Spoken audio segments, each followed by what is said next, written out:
volunteers and campaign workers that have been out just scouring Pinellas County. Any concern that it looks that maybe the Republicans have more Republicans have voted than the Democrats so far?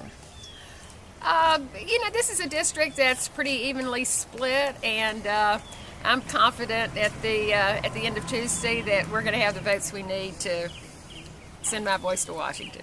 Well, Preston did some math, and he says the spending on advertising may reach about $13 million. Wow! And if 200,000 people vote, that's about $65 a vote. Does that number surprise you?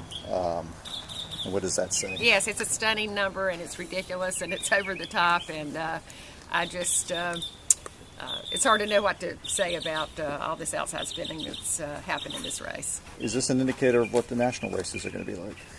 It's just hard to say. I can't play pundit here. I'm just really focused on this race and the elections tomorrow, and being sure that we get all of our voters out and all of our supporters out to the polls by 7 o'clock on Tuesday night. And last question from Preston: if you lose, would you run again in the fall? Jolly says he wouldn't. I've been in politics long enough and in life a long time to never say never. So we'll have to evaluate that. I am not planning to lose. So I'm not even thinking about things like that. How important is it for you to get out here with your volunteers? Oh gosh, it's incredibly important. This is the whole ball game. I'm just one person. I can only knock on so many doors or make a few phone calls, but to be able to be here with, dozens of workers here, but we literally have hundreds and hundreds of volunteers throughout the district who have been making phone calls. We made 20,000 door knocks over the weekend. That's a pretty impressive number, and we've made hundreds of thousands of phone calls over the course of the campaign. And to be able to thank these people who have just given of their time and their talent and their organizational ability, and just they care so much about having their voices taken to Washington and the issues and the things that I've been taken about. They're frustrated. They're frustrated with Washington not working. It's too much partisanship and backbiting, and they know that I'm the kind of person who can go to Washington and bring people together like I've always done. What else are the people of Pinellas telling you that they want to see done? Well, they're interested in, obviously, flood insurance. We started this campaign talking about flood insurance, and there was there is a fixed bill that hasn't been signed yet by the president, but it's a step in the right direction.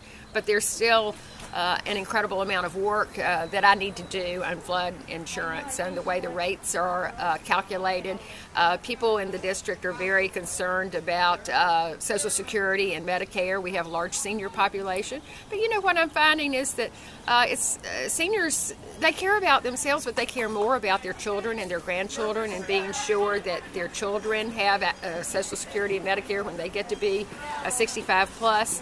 I'm hearing a lot of issues, particularly on the beaches, about beach renourishment and oil drilling, and also about the implementation of the Affordable Care Act. There's some things that are wrong with it, and they need to be fixed, and I'm going to Washington to work with people on both sides of the aisle to fix the aspects of the Affordable Care Act that aren't working well for people right now.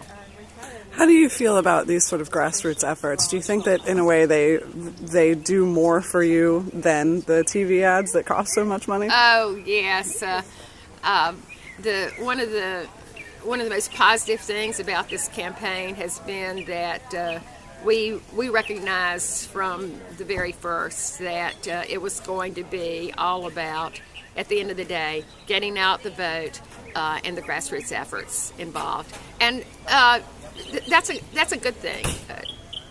We went through periods of times when there was just a lot of television in the past for campaigns, and I think what we have certainly learned, and I personally have learned from experience, is that there's nothing that beats having volunteers out knocking on doors, making phone calls, and getting back to that just pure grassroots, voter to voter, neighbor to neighbor contact. One of Preston's questions touched on this. Pinellas County, this district in particular, is a little bit more heavy with Republicans than it is Democrats. Yes. And more Republicans have turned in mail-in ballots than Democrats. again, how does that make you feel knowing that it's a very real possibility that you might come out tomorrow night already kind of a little bit behind? Well, this is what I know. The level of enthusiasm for our campaign and enormous numbers of registered Republicans have told us that they're voting for me because they believe that I am the person who represents the moderate values of the people of this district. I just happen to be running against a Republican who has very extreme positions on a number of issues that are not reflective of the values of the people of Pinellas County. And so I believe when the votes are counted, you'll see a number of Republican voters who are supporting me. I've had incredible Republican public officials like Susan LaValla, very respected county commissioner who publicly endorsed me, and other elected Republicans who've endorsed my campaign because they believe that I share their values and the values of the majority of the people of this district. Tomorrow's the big day. How do you feel? Butterflies? Nervous? You know, at this point, we've run a great campaign.